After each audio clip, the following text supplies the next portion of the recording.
이슈 칼럼 이어가도록 하겠습니다. GFM 투자연구소 이진우 소장과 함께합니다. 소장님 안녕하세요.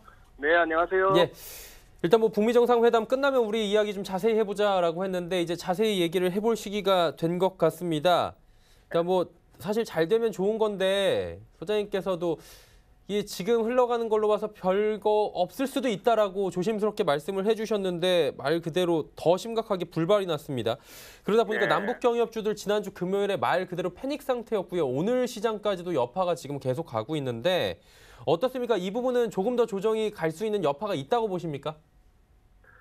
네, 뭐 아무래도 지난주 있었던 그 3.1절 전날에 그 하노이 회담 결렬은 뭐 어느 정도 예상은 했습니다만 상당히 좀 드라마틱했습니다. 뭐 한 가지 분명한 거는 미국이란 나라가 그렇게 호락호락 나라가 아니라 역시 시스템으로 굴러가는 나라다 하는 거 확인할 수 있었고요. 그리고 지금 이번에 이 회담 결렬은 이른바 뭐 남북 경협주, 대북 경협주 이런 쪽에는 어느 정도 데미지를 줄 수밖에 없다고 생각합니다. 즉 이번에 확인된 것은 결코 이 한반도 비핵화 문제라든지 북한과 미국 간의 관계 개선, 남북 관계 개선 이런 것들이 절대 어떤 막연한 낙관론 내지는 어떤 낭만적인 접근으로는 해결이 안 되는 굉장히 냉혹한 현실이고 시간이 꽤 오래 걸릴 수밖에 없다는 것이죠. 뭐 많은 테마주가 있고 경협주가 있습니다만 대표적인 게 현대건설 아니겠습니까? 지금 차트를 한번 보신다면은 작년에 이미 뭐 우리 남북 정상회담 이런 무렵해서 이미 그 한바탕 했다는 것이 현대건설 차트에서 나타나고 있습니다. 자, 이번에 오른쪽 부분 보시면은 결국 지난주 하노이 회담 결렬로 인해서 작년 11월 이후 추세선이 깨졌고요. 오늘도 지금 이제 결국 마이너스로 가고 있는 중입니다. 뭐 대표적인 주가 하나 더 보시죠. 아난티도 보신다면은 여기가 PER이 퍼가 한 600배 넘는 회사로 알고 있습니다만, 즉 적자냐 흑자냐의 기로에 서 있는 그런 정도의 회사가 아난티만 하더라도 저런 식의 모습입니다. 결국 여기서 이제 우리가 볼 수 있는 건 그거죠. 이 경협주, 테마주 쪽의 투자라는 것은 또 그들만의 리그다. 제가 자주 드리는 말씀이고, 또 여기에서는 단기간에 어떤 엄청난 수익을 갖다 기대할 수 있는 반면에 언제든지 날벼락을 맞을 수도 있다는 거 각오하고 들어가는 사람들만의 리그가 아닌가 하는 거 한번 뭐 확인하게 됩니다. 지금 보아서는 뭐 이렇게 지금 이것이 당장 반등에 나서거나 그 뭐 기존의 어떤 테마에 의해서 회복세를 갖다가 보일 것이라고 기대할 만한 재료는 현재로서는 찾기가 힘든 국면입니다.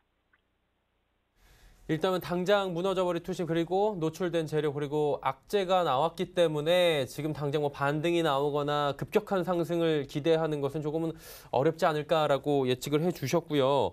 일단은 미국 쪽 상황부터 보자면 뭐 트럼프 대통령도 결국에 빈손으로 지금 돌아온 건 아니겠습니까? 그러다 보니까 미국 자국 내에서도 지금 여러 가지 비난 여론이 당연히 나올 수밖에 없는 건데 거기에 이제 코어의 폭로가 있었고요. 특검 압박까지 이어지면서 뭐 여러 가지 지금 사면 초과다라는 얘기가 있습니다. 트럼프 대통령 그동안에는 뭐 여러 가지 위기에서 잘 넘어가는 모습도 보여줬고 트럼프식의 정치 행보가 있었는데 이번엔 좀 어렵지 않을까라는 얘기들도 나오고 있습니다. 이게 바닥이 나오는 거라고 보십니까?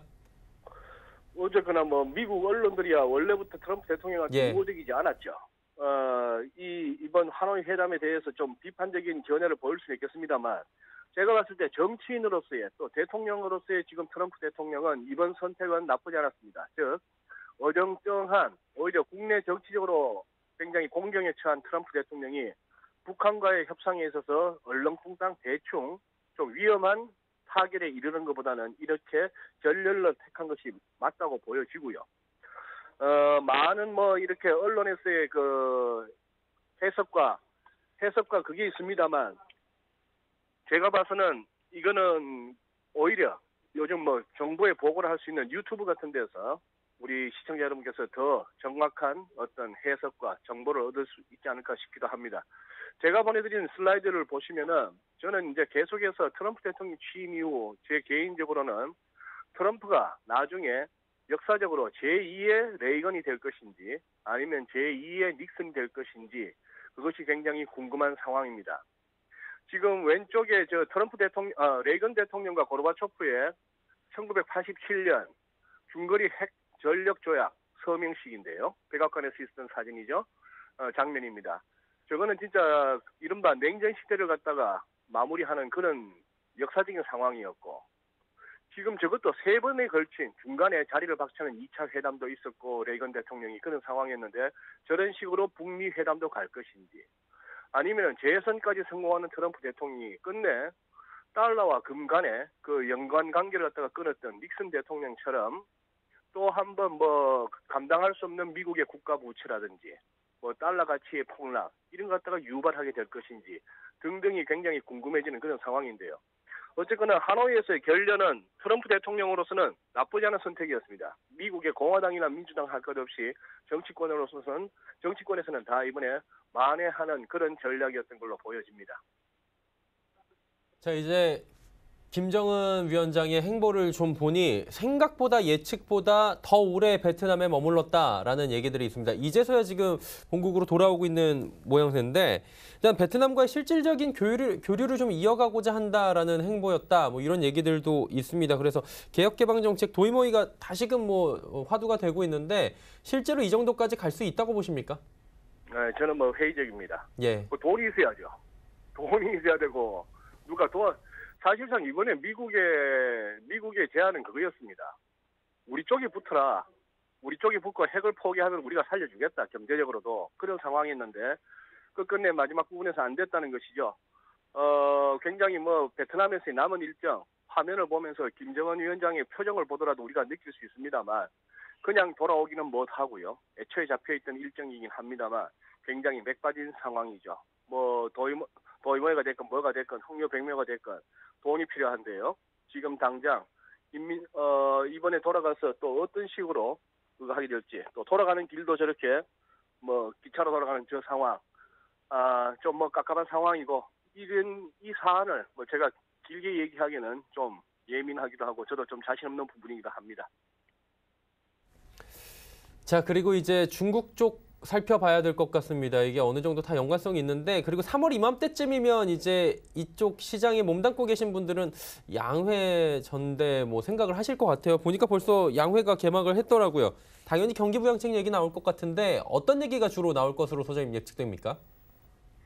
예, 뭐 뻔한 얘기입니다. 예, 뭐 예. 재정 확대하고 뭐 기업 대출 지원하면서 그렇게까지 가겠다 하는 얘기인데, 그래도 이제 중국 공산당이나 시진핑 주석은 계속해서 얘기했던 게 어떤 금융 시스템의 어떤 위험 이런 내용들 다 계속 그게 해왔으니까요. 그래서 이제 뭐 대충 예상되는 바로는 6.5%였던 작년 성장률 이번에는 뭐 한 6% 정도로 전망되지 않겠느냐 하는 그런 상황이고, 아마 저 화면에 나오는 시진핑 주석 저 숱한 중국 내의 지도부 인사들 또 이렇게 군기 잡는 그런 상황이 되겠고요. 지금 북한하고 미국하고 틀어진 만큼 적어도 미국과 중국 간의 무역 협상은 이번에 뭐 전인대 양회와 상관없이 그럭저럭 그나마 타결의 모습을 보일 것으로 그렇게 예상되고, 그게 또 지금 막 어떤 기대감으로 인해서 중국 증시가 계속해서 날아가는 모습을 보일 것 같습니다. 상하이 지수 보시면 일주일 전에 보여드렸던 차트하고 전혀 또 다른 모습이 되어버렸습니다. 어떻게 보면은 뭐 지금 3천을 갖다가 상하이 지수 3천을 갖다 넘어섰는데요. 지금 이제 작년의 그 고점 대비 뭐 하락폭의 50% 절반이 3천이었다고 본다면은 지금 벌써 저렇게 올라온 거 추세로 봐서는 적어도 뭐 아직 한 150포인트 남짓 150포인트 정도의 추가 상승, 그 이후까지도 한번 뭐 계속해서 시장을 달려보지 않겠느냐.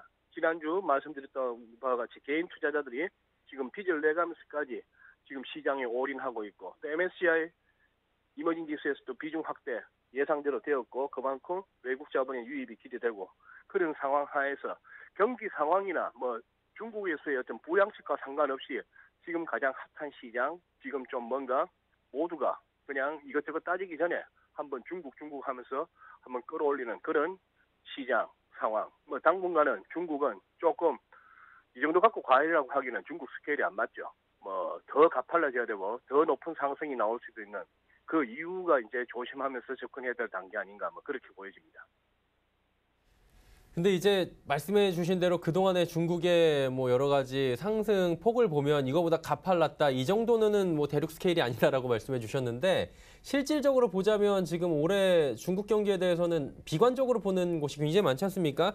한은도 뭐 최근 해외 경제 동향 보고서에서 중국 경제 성장에 대해서 비관적으로 좀 말하고 있는 상황인데 하방 압력에 대해서는 그렇다면 뭐 하반기 정도에 또 나타날 수 있다라고 보시는 건가요? 네, 중국 경기에 대한 어떤 우려감, 예. 그리고 뭐 중국 경기 하방 압력, 이런 얘기는 지표상으로도 나타나고 합니다만, 글쎄요, 그 부분도 조금은 다음 주에 한 번 더 업데이트해서 보여드려야 될 것 같습니다만, 중국의 최근에 나왔던 그 차이신에서 발표했던 PMI 지수라든지 중국 경기 선행 지수 등등 봤을 때, 지표상으로는 조금, 돈이 저렇게 한번 좀 빚을 내서라도 한번 몰려들 만한 그런 어떤 미묘한 변화가 보이고 있습니다. 어쨌거나 작년 4분기 돈줄을 조인다. 그리고 뭐 장단기 국채 수익률이 역전되면서 경기 침체로 진입하는 거 아니냐, 이런 어떤 흉흉한 소리가 들었던 그때와는 달리 지금 해바뀌면서 한 2달 열심히 달려왔던 시장이 아직은 그 여운이 남아있다고 볼 수 있고, 또 이렇게 좀 불같은 시세를 갖다가 한번 연출해보고자 하는 뭐 그런 그것이 보이는데, 글쎄요, 미국 정신은 조금 이렇게 뭐 차트 잠깐 보여주신다면은 S&P 500을 일간 차트로 보시더라도 조금 이렇게 볼끝이 좀 무뎌지는 느낌이 좀 들만한 그런 상황이고, 네, 지금 나오는 대로 그렇죠. 오른쪽 끝부분이 조금 이제 무뎌진다는 느낌이 들고, 나스닥도 한번 보여주신다면은요. 나스닥은 위클리로 보신다면은 이제 추세선, 즉 2016년 2월 11일 이후 그 뭐 참 말도 많고 탈도 많았던 2016년 2월 이후의 추세선을 갖다가 깨고 내려왔던 저 작년 4분기 이후 반등. 그러나 우선 저 크리스마스 다음 날부터의 저 랠리 기울기와 폭을 보시면은 참 어쨌거나 이번 1, 2월, 작년 12월 하순부터의 랠리는 굉장히 인상적이었던 것은 분명합니다. 미국은 저렇게 조금 지금 과연 갈 수 있는가 하는 부분은 좀 이제 살펴야 되는 그런 기술적 레벨까지는 왔습니다만, 중국은 하도 주변에서 중국 하고 있고 뭔가 흥행이 필요하고, 그 흥행의 요건에 맞추기로는 지금 중국만한 데가 없다 하는 측면에서 중국은 조금 더 강하게 갈 수 있는, 그러나 우리는 또 다른 스토리, 이렇게 정리될 것 같습니다. 자, 그렇다면 이제 국내 주식 시장 상황 뭐 전체적으로 한번 여쭤보도록 하겠습니다. 이번 뭐 3월 첫 거래일이기도 하고요. 첫 주인데 일단 뭐 진짜 많아요. 4분기 GDP 발표 있고요. 연준 베이지북 공개, ECB 통화정책회의. 이 어떻게 움직일지 전망하는 게 쉽지는 않겠지만 대체적으로 볼 때 어떻다고 3월은 예측이 됩니까? 3월은 이제 1, 2월 랠리가 예. 계속 될 수 있는가? 아니면은 이제 1, 2월 그렇게 급하게 달려왔으니 조금 숨고르기 조정을 받고 가야 될 것인가를 갖다가 말씀하신 정책 앵커 말씀하신 그런 뭐랄까요, 이 지표들이나 데이터들 이런 것들 보면서 이제 가야 되겠죠. 이번 주 20이 더 있고 주말에 가면 또 미국 고용 지표도 나오고 하니까 뭐 굉장히 조심스러운 국면이긴 합니다만, 우리 시장은 코스닥 저렇게 막 날아가고 2% 올라가는데 코스피가 저렇게 약보합이다 하는 장에서 느낄 수 있겠다시피, 우리 장은 또 뭐죠? 뭐 지난번 목요일 날 하노이 회담 결렬의 어떤 여파도 있겠습니다만, 그걸 떠나서 약간 지금 잡수들만 가는 장이 됐다, 뭐 이렇게도 볼 수 있는 그런 상황입니다.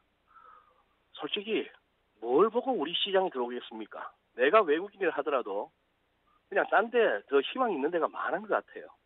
예. 그리고 이 사람 살기 힘들어지는 땅 되고 있지 않습니까? 이 미세먼지 오늘 내일 중에 해결될 거 아닌 것 같고 1, 2년 내로 해결될 것 같지 않은 그런 상황인데, 글쎄요, 우리가 지금 뭐 주식을 들고 가야 되나 손절을 쳐야 되나 뭐 다 담궈야 되나 이런 얘기하기에는 우리의 지금 대한민국 국민들의 생존 조건이 너무 위협받고 있습니다. 엉뚱한 소리를 해서 죄송합니다.